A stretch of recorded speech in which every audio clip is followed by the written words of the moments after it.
All right, welcome to Halitics. I'm Hal Ginsberg. So glad to be talking today. It is a Thursday, and I do need a shave and a haircut. I guess I'll get those soon enough. Today's going to be a program that's going to be probably, maybe, the toughest I've done on Trump. And I have some mixed feelings about it for a couple of reasons I'm going to get into.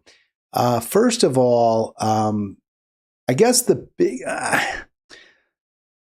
I have huge problems with the Democrats, as people know. I'm very critical of the Democrats. I probably spend more time criticizing the Democrats. I don't want today's program, where I'm going to really, I think, lay into Trump on a number of different issues, to suggest or imply, or I don't want anyone to infer from what I'm saying that I'm somehow okay now with the Democrats. That because we live in such hyper-partisan times, any criticism of one political party or a personage who's associated with that party is immediately taken as a huge win by the fans of the other party. And I don't want this to be perceived as any kind of a victory lap, or I don't want any Dems taking victory laps as a result of this program, or to feel like Hal finally sees the light. It's about time. He sees how bad Trump is. No, I don't. I've been very, very consistent in my criticism of Trump. My view that Trump was a very bad choice, that he should not be president. We don't want him to be president. And that the reason he's president is in large part because of Democratic failings, because the Democrats have been awful stewards when they have been in charge, and they have led us to a terrible place. And as a result, we got someone who is in certain areas, certain ways, clearly worse. In other ways, I don't think he's as bad.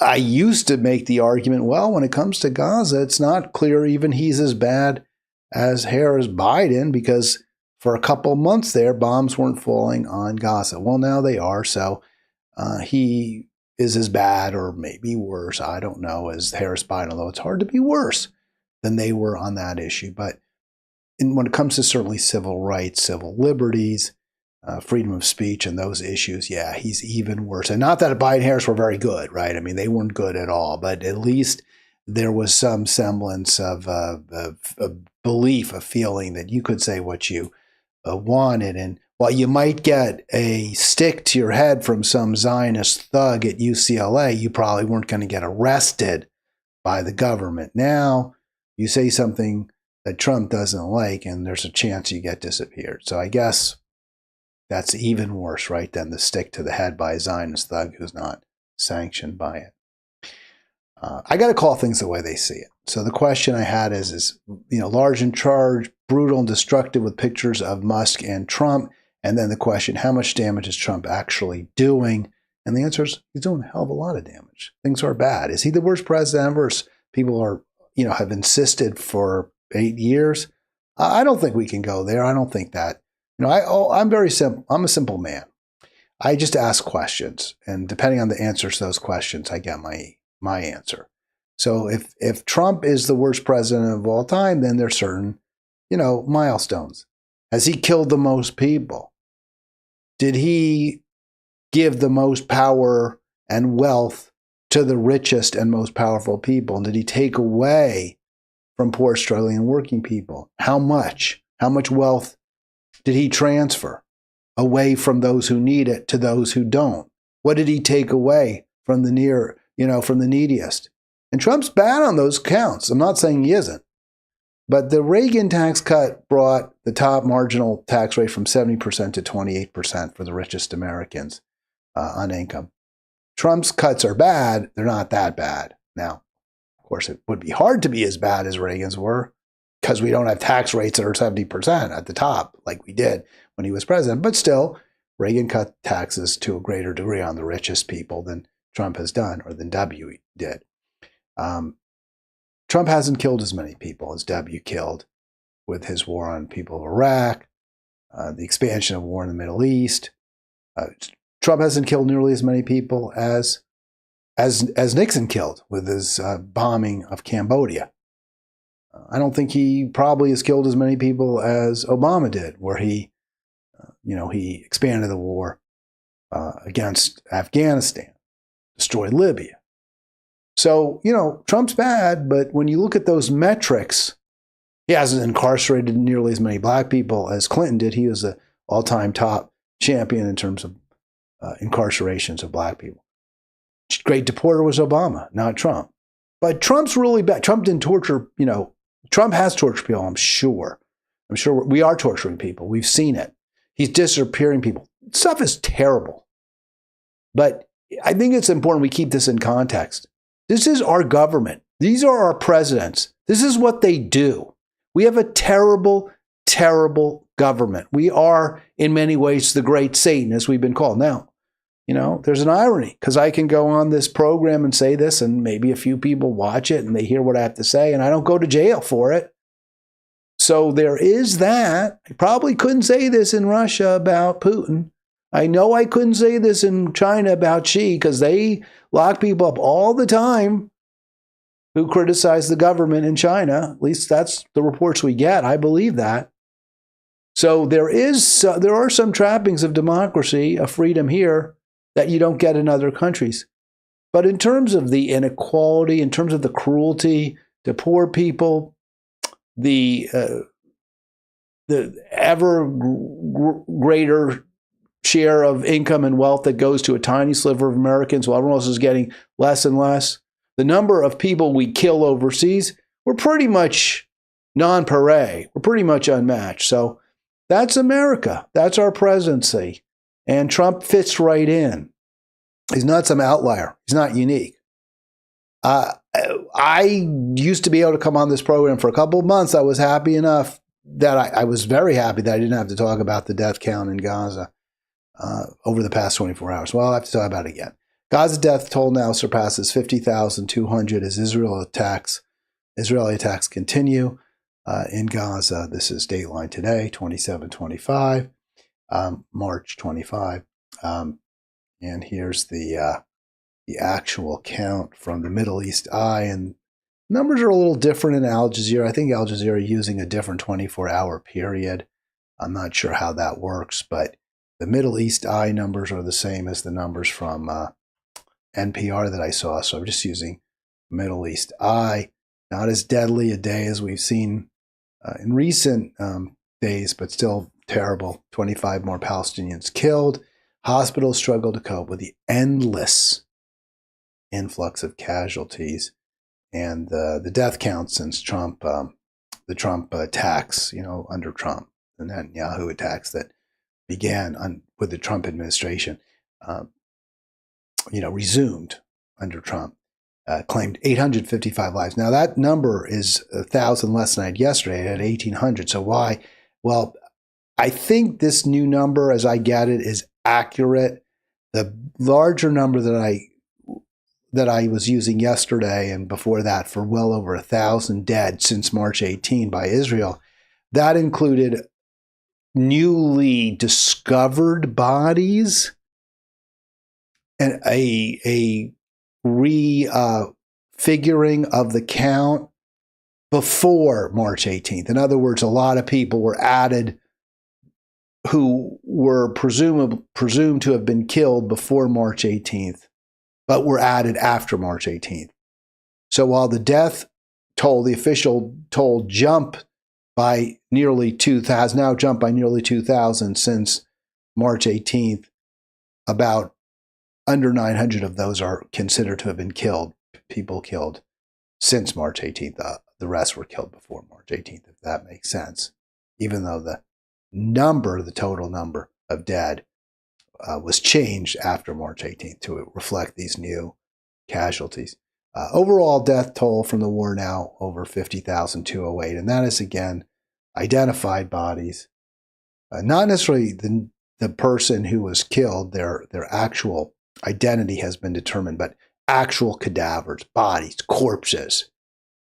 There are many, many thousands under the rubble. Others have disappeared. We don't know what happened to them. Picture here, this is from Middle East Eye. You got a sense this man here hugging a body bag. Loved one killed, family member, spouse, child, parent.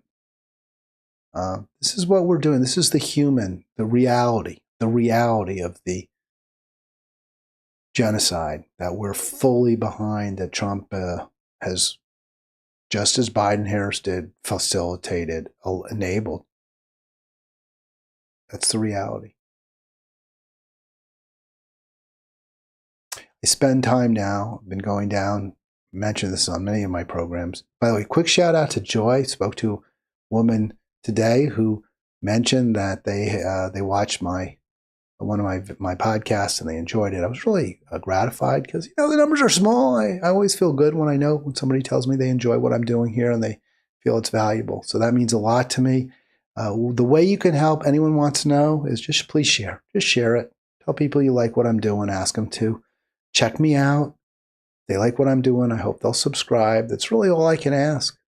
It's the all word of mouth. There's really there's no special sauce, not that I'm aware of. Maybe I'm wrong, but it's just people saying, hey, I like what Hal's doing. Check it out. He makes some good points. He's interesting. If that's how you feel. And if you don't feel that way, let me know. Let me know. Hey, your show sucks, Hal. This is what's wrong with it. This is what you can do differently. Don't forget, again, besides subscribing, check us out on Facebook. And I was going to mention this too, one of the beauties of our Facebook group there, the Halitics group on Facebook, anyone can join, is there's a real blend. There's a real mix. It's diverse. It's politically diverse.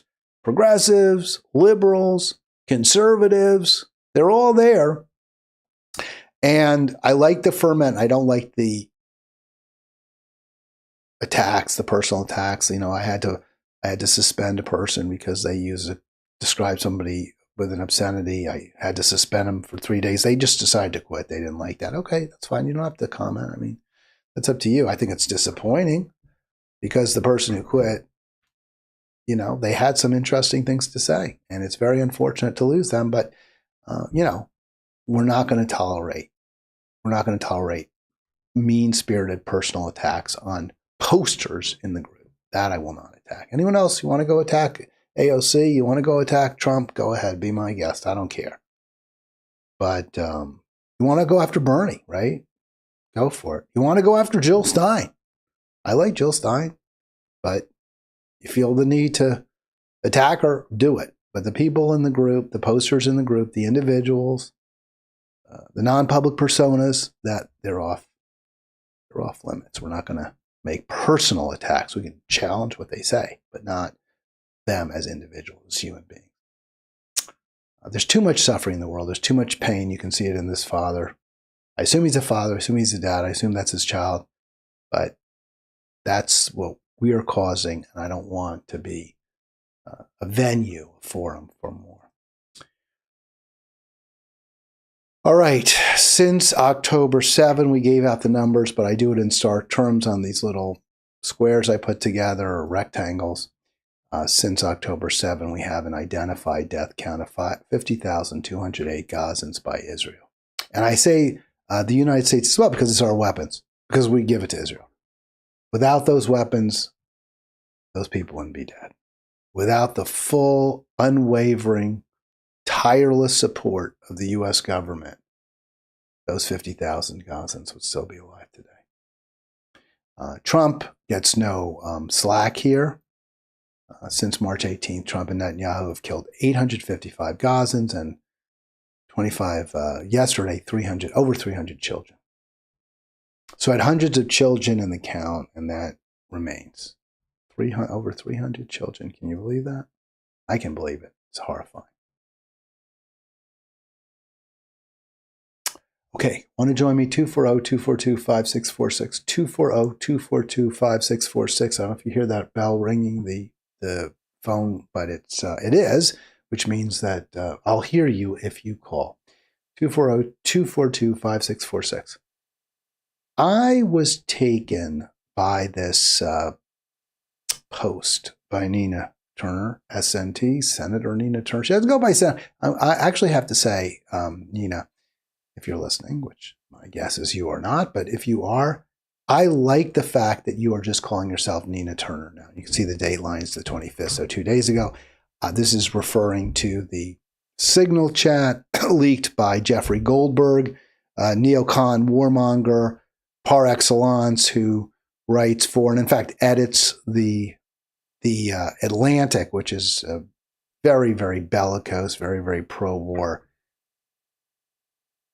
periodical. One that I did not know this, but Glenn Greenwald explained on his podcast, which I do recommend, is owned by the publisher of the Atlantic is Mrs. Jobs. I don't know her name, her first name, but Steve Jobs' multi-billionaire wife used some small, tiny little amount of her inheritance, or her, I don't know if it's an inheritance, the estate she and Gates, is it Gates? Did I say? No, Jobs, that she and Jobs amassed, I guess mostly Jobs, right? He's the one who built Apple.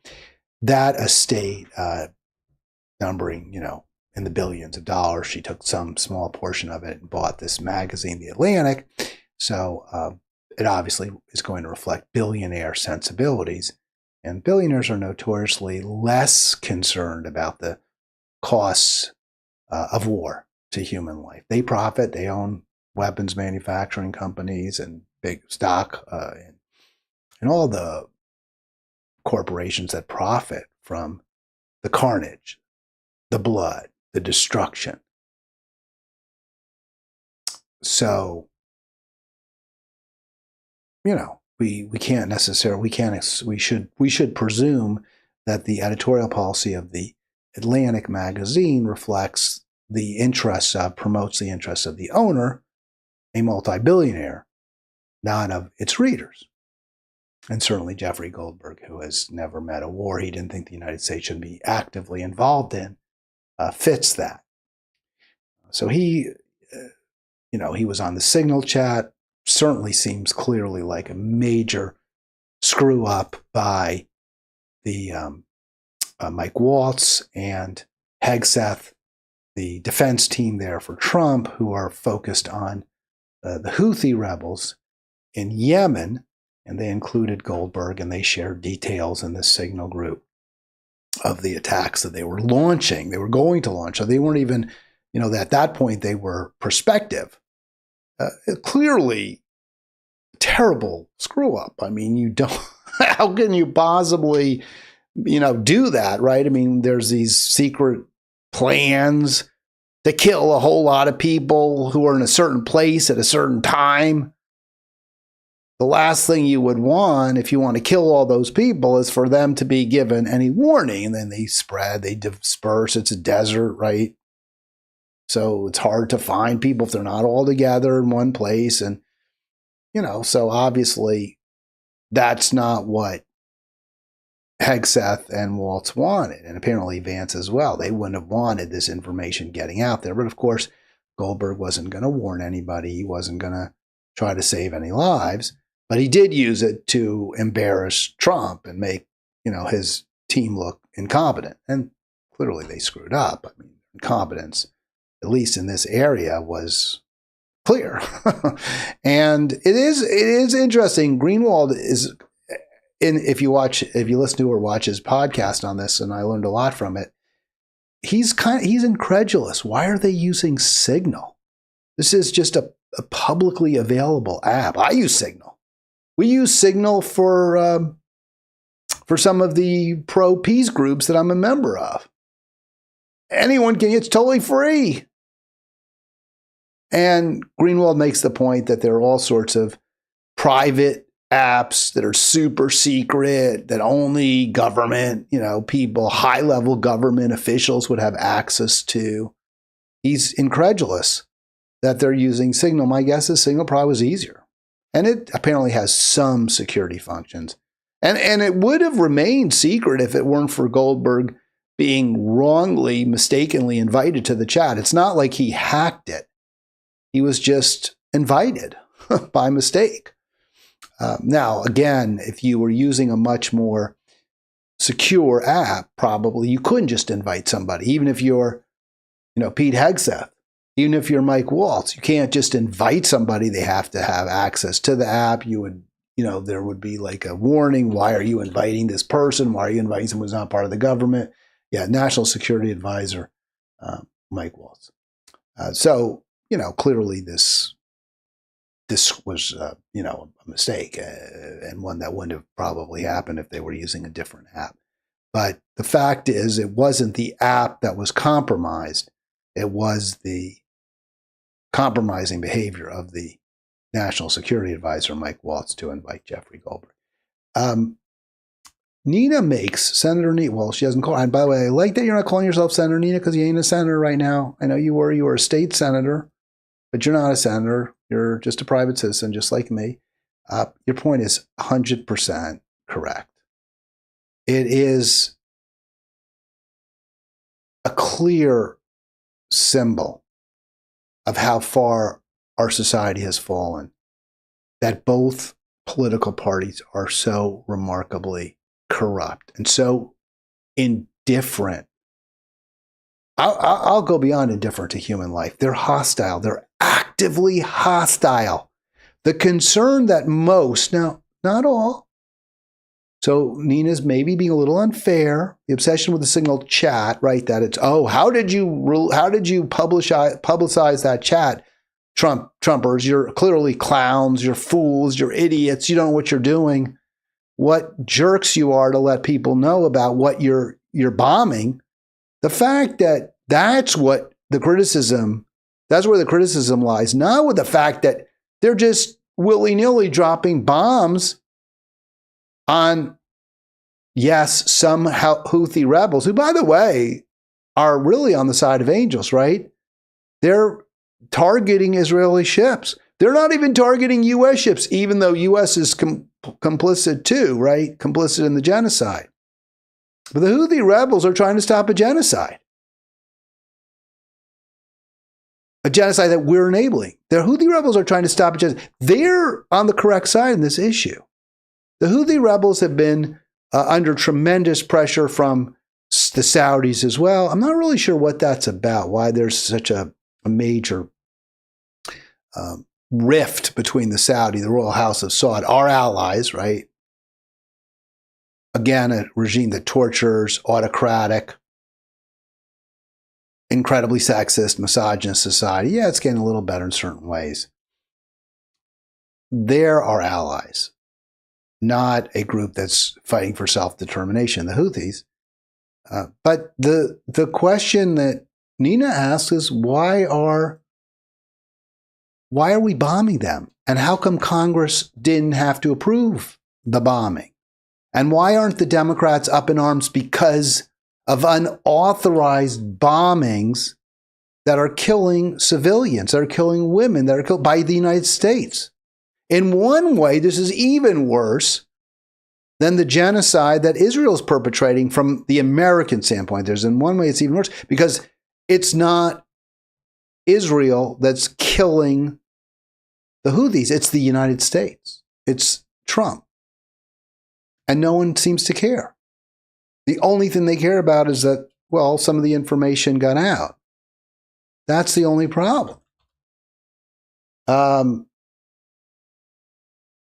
It tells you just how morally bankrupt both political parties are. And it also tells you that the Democratic Party isn't really, as a monolith, as an entity, it's not really knee-jerk opposed to Trump. It's opposed to certain things Trump does. Certain things, like trying to make peace, apparently, with Ukraine. That the Democrats hate. Democrats don't care if you drop more bombs.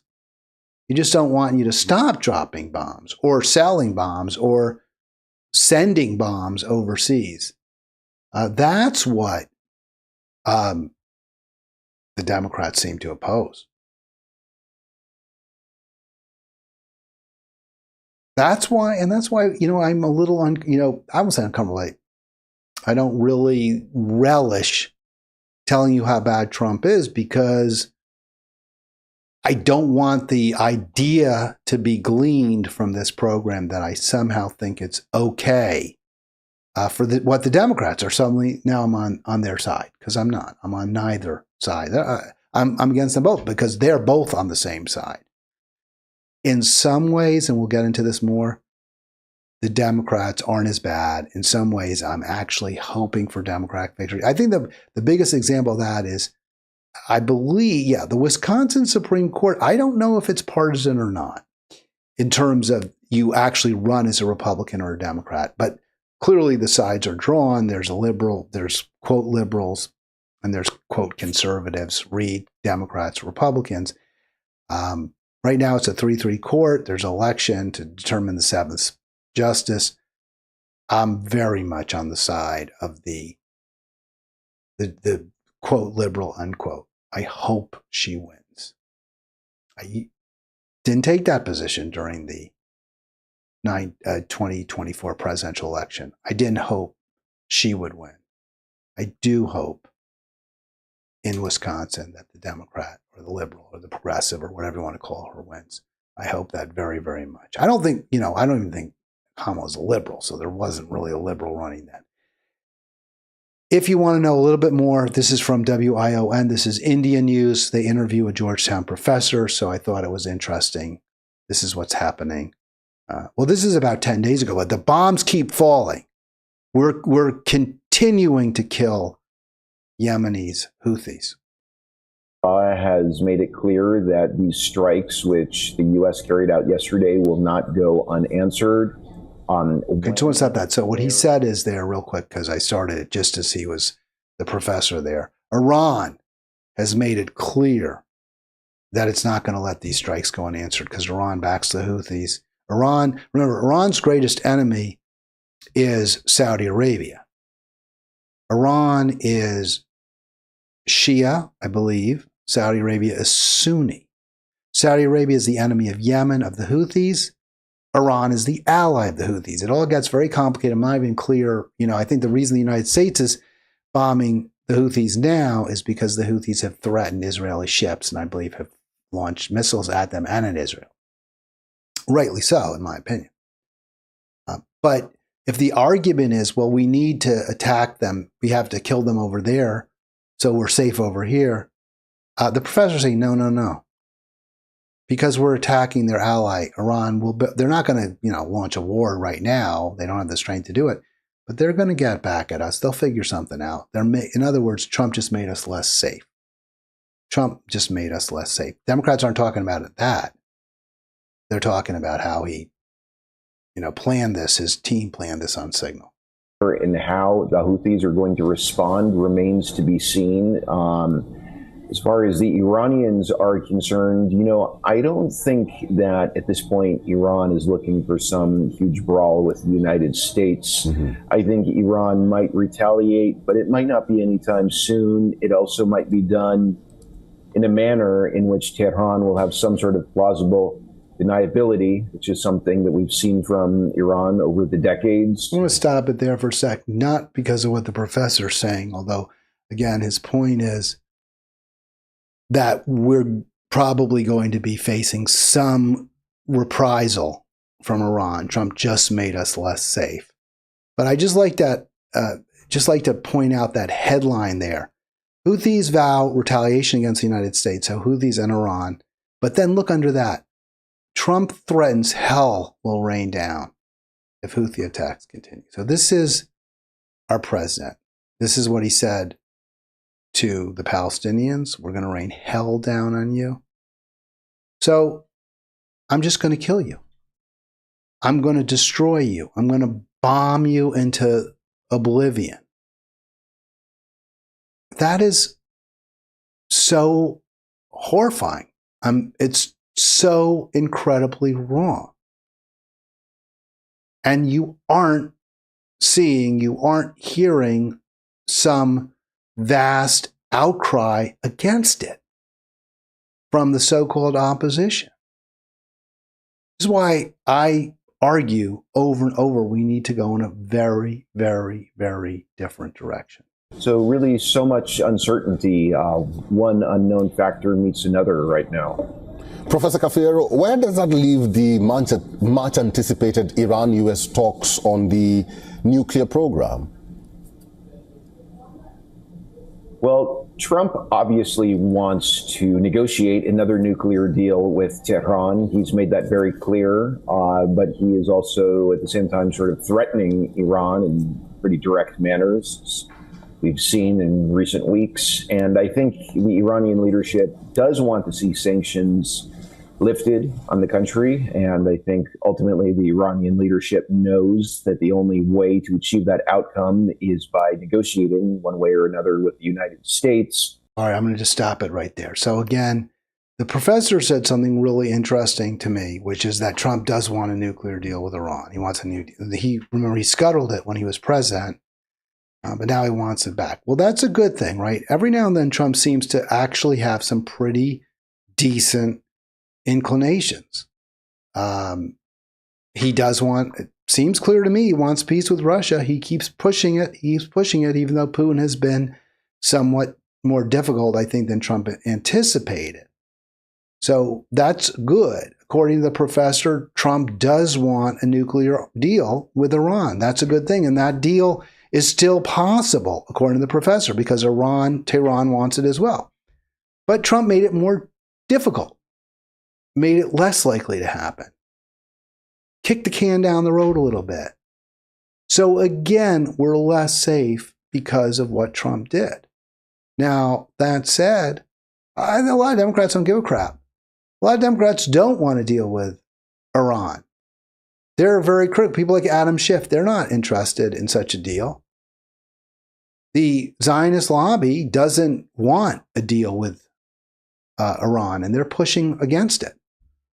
So this is not some kind of Republican atrocity, the bombing of Yemen, the bombing of the Houthis. This is something that both parties support. This is something that Joe Biden did before Trump was president. And it's something that the Democrats, with few exceptions, refuse to call out, refuse to challenge. Which again is very ironic because people don't like these wars. It's very clear. We don't want these overseas commitments. The New York Times even said that.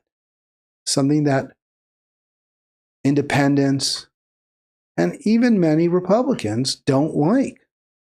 So if the Democrats really were concerned about defeating Trumpism, they really want to beat MAGA, they would focus very heavily on and challenge very aggressively the wars, the violence, the bloodshed that Trump is causing, is creating, the carnage, the mayhem. They aren't doing it because their backers, their money men, love it. Now, in response to Senator Nina's tweet, or rather her social media post, it wasn't a tweet, Stewart says they, meaning the Democrats, are actually upset about all of it. Whoever wrote this is the one with the disconnect. So he's referring to the person with the disconnect, Senator, or Nina. I keep saying Senator, but I shouldn't because she doesn't call it that. She doesn't call herself that. Nina Turner, who calls out the Democrats. So I decided, well, I didn't decide, but I appreciated Johnny's post because I had not heard that Democrats were critical of the actual military action, that the criticism that I had seen was all based on the carelessness in sharing the details in a signal chat with a journalist. But here's what she says again, that the obsession is with the chat, not with the actual policy. And Johnny says, no, it's not true. Democrats are actually upset about all of it. So I looked into that and I found this article because I really was like, well, I don't want to be unfair to the Democrats. Maybe it's true. Maybe they are challenging the warmongering by Trump. And so here we see 2 days ago is the date. You don't see the date. I'll put it up there, but it is the 25th. Congresswoman Rashida Tlaib, who has been by far the best in Congress when it comes to pro-peace policy and pro-peace rhetoric. She's been the best. There's a guy in Kentucky who's a Republican, Tom Massey. He's pretty good. Sometimes Rand Paul, Bernie. In Congress, I'd go with Tlaib. Certainly the Democrat in Congress who's best is Tlaib. Democrats rage over Yemen's strike leak, just as Nina Turner said, but not the strike itself. So she's confirming what Nina said. Now, of course, Tlaib is a Democrat, so I guess you could say, well, she's a Democrat, as Johnny Stewart pointed out, who is upset about the strikes, the attacks. But, one Democrat. And look what the U.S. bombed, by the way. This seems to be such a theme by the U.S. and our allies. We bomb hospitals. It's violation of international law. That is a clear marker for a genocide, is when you bomb care facilities, because you're trying to maximize death and destruction and carnage. You're not just targeting a particular individual or a particular military installation or even what you view to be as a hotbed of terrorism or opposition. You're actually going after a institution, a facility that saves lives. We do it. Israel does it. It's genocide. Now, I don't know that we're trying to kill all the Houthis, but that's it's a symbol. It's a marker, rather. It's cruel. It's wrong. It's brutal. That's what we are. That's what we are as a nation. That's what our president is. That's what his team is. Dozens of civilians. Cancer hospital. Israel is apparently also inducing pregnant Palestinian women to have abortions. That is another clear marker of genocide. Want to shout out. Remember, Johnny said, wait a sec, Democrats are upset about the bombing too. It's not just the screw up by publicizing on Signal. I found one, Tlaib. I did some more research. And here's another one. Let's give a shout out to Congressmember Maxwell Alejandro Frost from Florida. A new congressman. I think he is certainly caucuses with the squad. He's one of the most progressive members of Congress. And he is very critical as well. Another disgusting part of all of this is the proof of blatant war crime to which the vice president of the U.S. responded. Excellent. So VP, building collapse, had multiple positive ID. Pete Carrillo, the IC, amazing job. So that's what Waltz, is gloating about. I think the building, I'm not sure, is sure the VP. The VP means this is going to Vance, right? These are the people. He's saying, hey, Vance, guess what? We collapsed a building, many positive IDs, people we were targeting. Pete Hegseth, Carrillo, I think, is a general. And then I'm not sure what the IC is. Amazing job. Carrillo, the general, right? Great job, General Carrillo. And then Vance comes back with what? Because he didn't quite understand it. Typing too fast, says the Waltz, the Homeland Security guy. The first target, their top missile guy, we had positive ID him walking into his girlfriend's building. Now it's collapsed. Excellent. So, cares the girlfriend, collateral damage, anyone else living in that building. Excellent.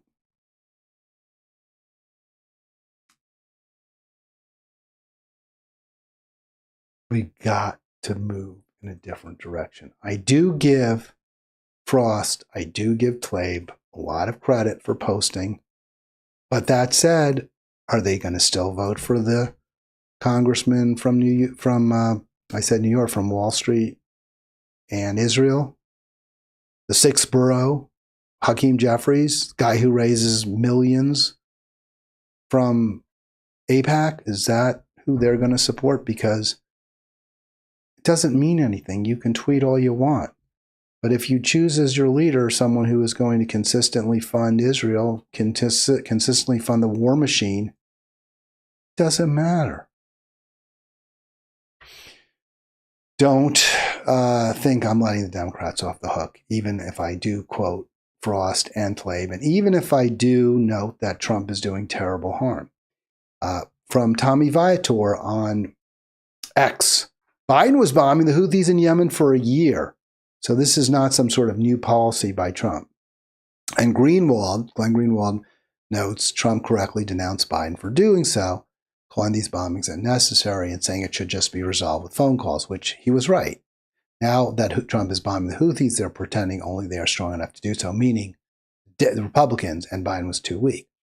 So clear hypocrites, clearly just want a piece of the action, want to bludgeon people, kill people, just as Biden did. But it's not totally parallel, right? It's not, the comparison isn't equal.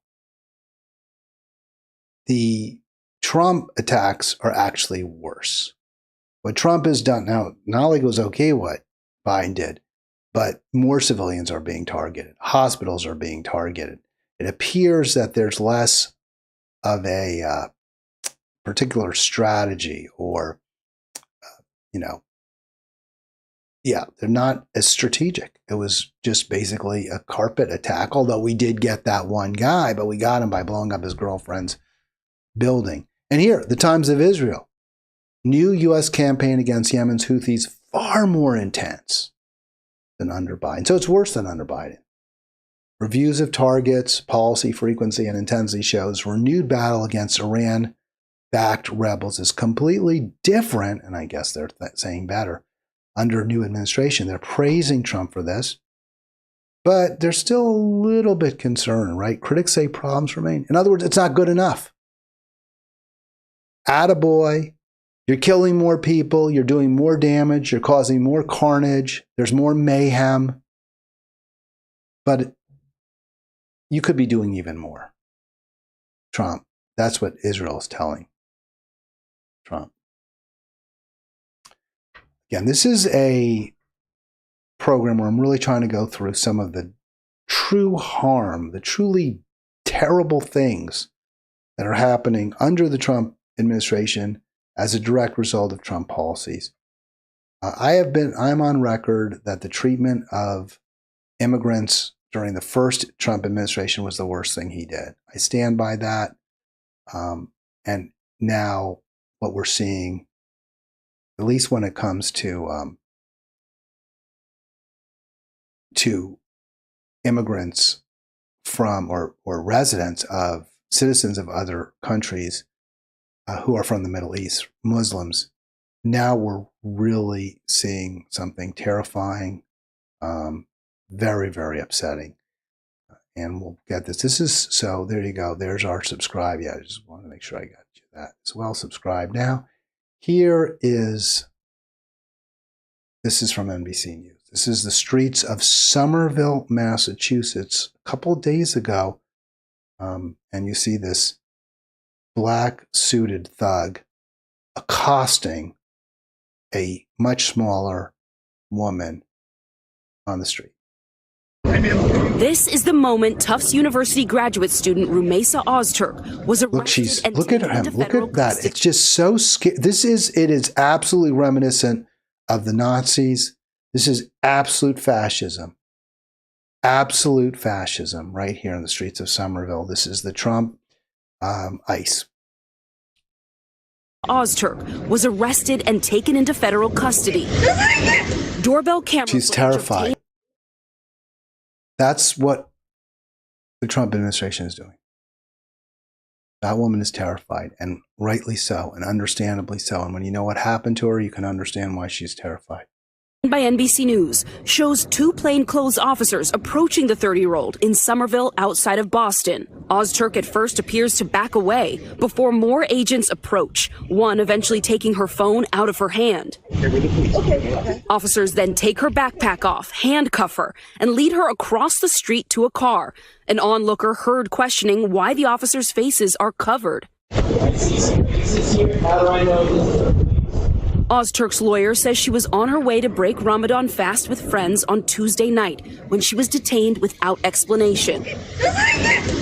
She says her client, a Turkish national, was in the U.S. working toward a PhD in child study and human development on a valid F1 visa, which allows foreign nationals to pursue academics without the intention of immigration. In a statement, the Department of Homeland Security today, writing in part, DHS and ICE investigations found Ozturk engaged in activities in support of Hamas, a foreign terrorist organization. So the one thing she did that we're aware of, she co-wrote an opinion piece for the Tufts University newspaper saying that the university needed to acknowledge the Palestinian people were being genocided, that Israel was committing genocide, and Tufts should acknowledge this fact. That's the one thing she did. And according to ICE, that is supporting Hamas. Relishes the killing of Americans, glorifying and supporting terrorists. And that she's relishing the killing of Americans. She's decrying the eradication of a people. She's lamenting the fact that American colleges and universities are participating and are profiting by MIT in Boston, right near Somerville, where Tufts is. Actually, MIT's in Cambridge, right? But cities are right next to, almost right next to each other, has enormous contracts with the Israeli military and is supplying software that the Israeli military is using to target and kill Palestinians. Ozturk is saying this is wrong. We shouldn't be part of this. For that, she's brutally disappeared by black-garbed thugs, by stormtroopers. They might as well be. To kill Americans is grounds for visa issuance to be terminated. All right, so there you go. Let me just wanted to just highlight one statement there. They said it's okay for them to deport her, to seize her, to arrest her because she supports Hamas, which she doesn't, but she just doesn't want to see more Palestinian people killed.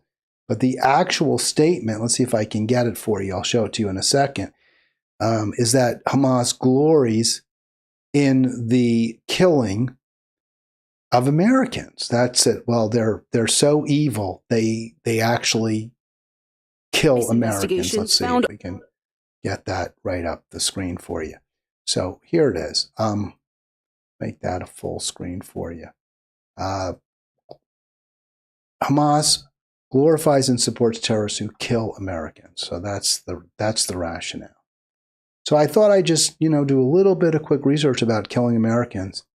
If that's the standard, right? We don't like having people in our country who kill Americans or who glorify in killing Americans, which Ozturk didn't do. But if that's the standard, then why are there Israelis here? Why are we allowing Israeli soldiers are studying in our universities? Department of Justice signed, this is October 13, 2024. DOJ signed as families of Americans killed in West Bank. That's really bad grammar. That's the whole headline. DOJ silent as families of Americans killed in West Bank, Gaza. Okay, got it. Trouble.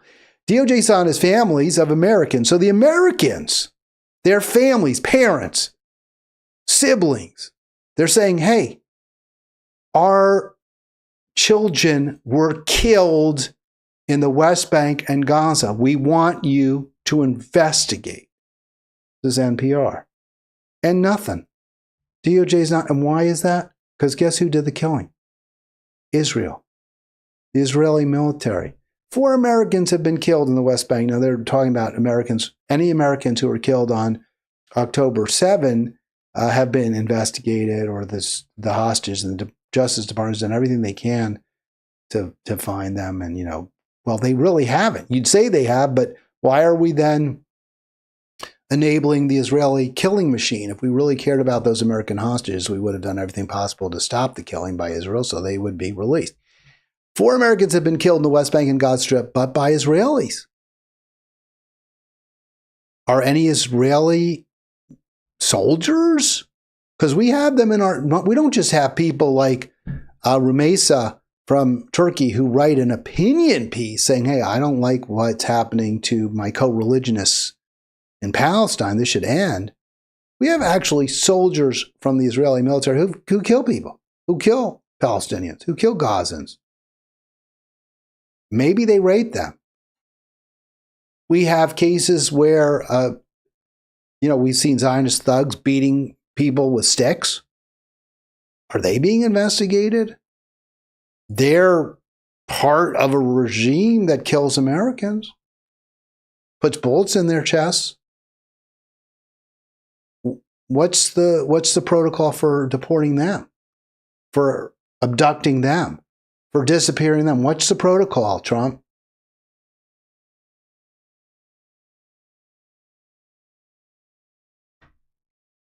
There ain't none. Israel's our ally. I get hundreds of millions of dollars for my war chest. I got hundreds of millions of dollars from Miriam Adelson. I'm not going to do a thing to Israel. I'm not going to say word one to Israel. Yeah, I pressured for a couple of weeks, a couple of months. I had Witkoff over there pushing Bibi to stop killing Palestinians.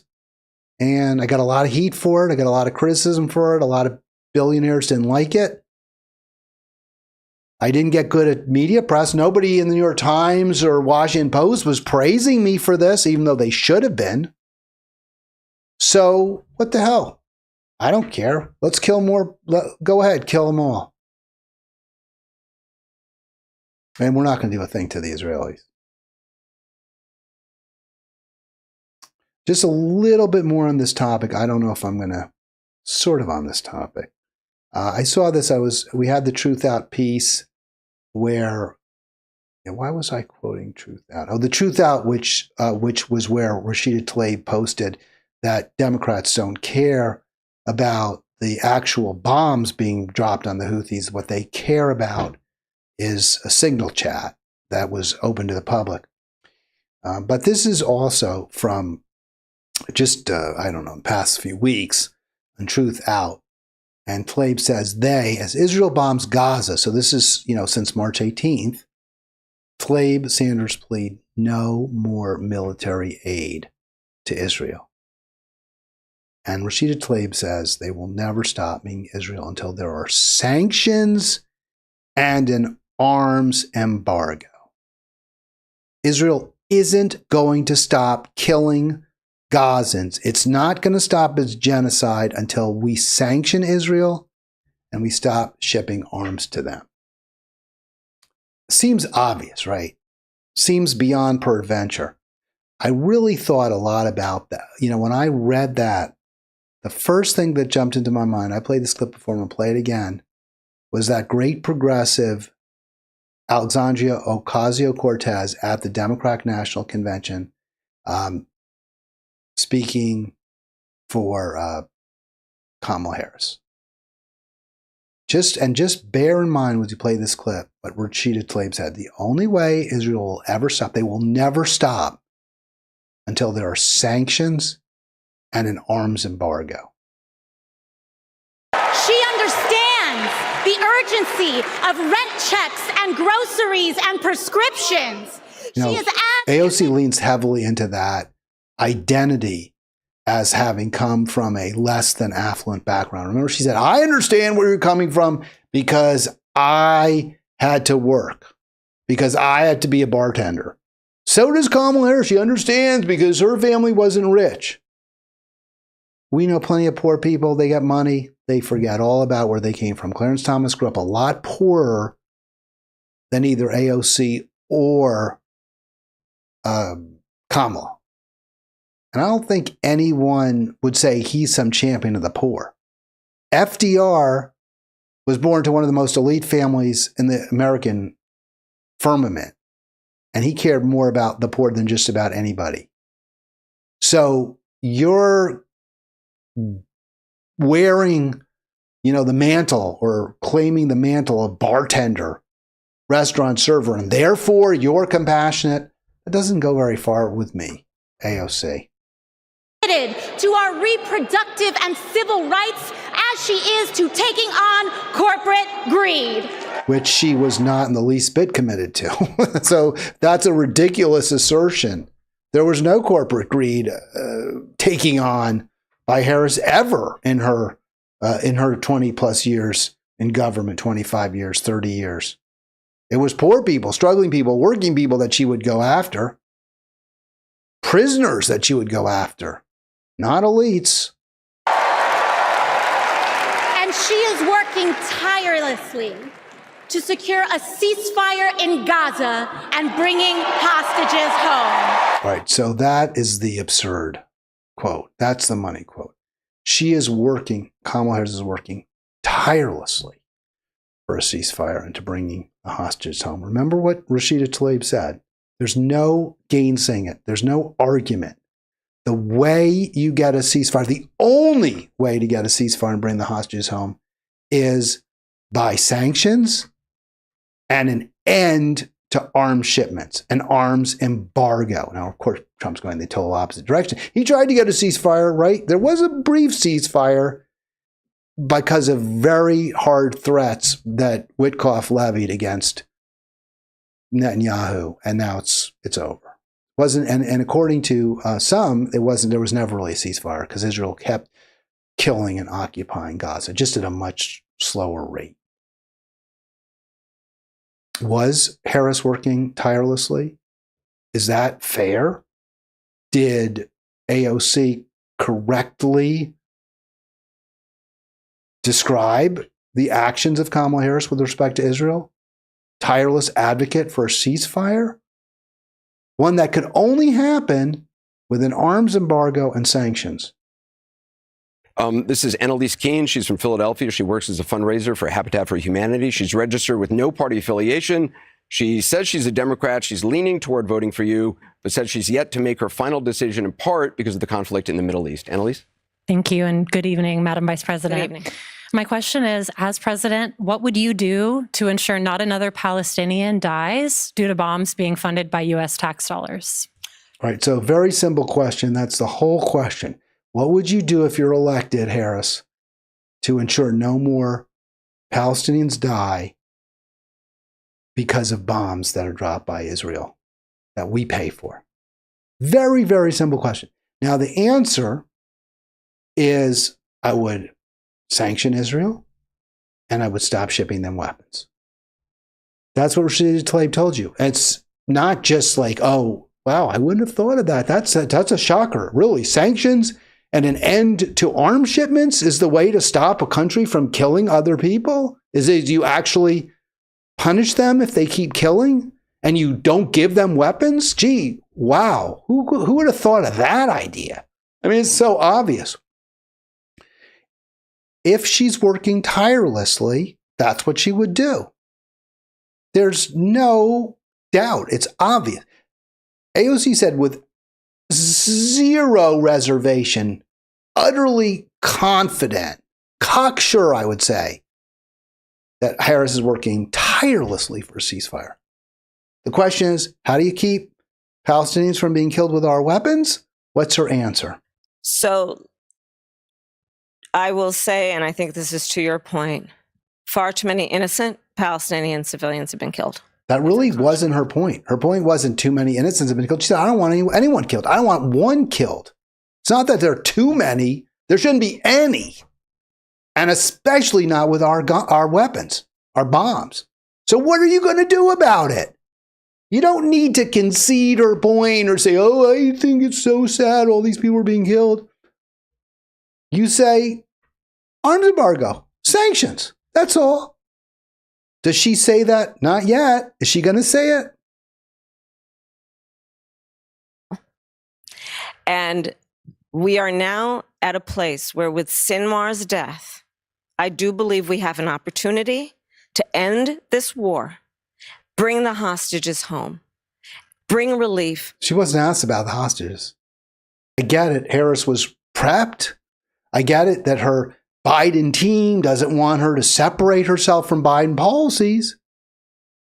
But do you want to win? Do you want to separate yourself from Joe Biden? Do you want to put a marker down so that Donald Trump knows that the Democratic Party isn't on board full-throated support for Israel? If that's what you want to do, your answer ain't going to feed the bulldog. To the Palestinian people and work toward a two-state solution. All right, so again, it's just a bunch of nonsense. Now, I didn't want to make this about Harris. I really didn't. This is a program about Trump, but we have Trump in large part because of that wretched failure. And now we have to deal with it, and we have to figure out what to do about it. So Trump is complicit in the ramped up Israeli genocide now. He's made us partners in it again. He is bombing the Houthis, killing children, killing women, innocents, making us less safe as a result. He is abducting people off the streets. We need, obviously, a great change. This just is not what we deserve. Well, maybe it is what we deserve. I don't think it's what any Americans deserve. Or anybody. I shouldn't say any American. People. Humans.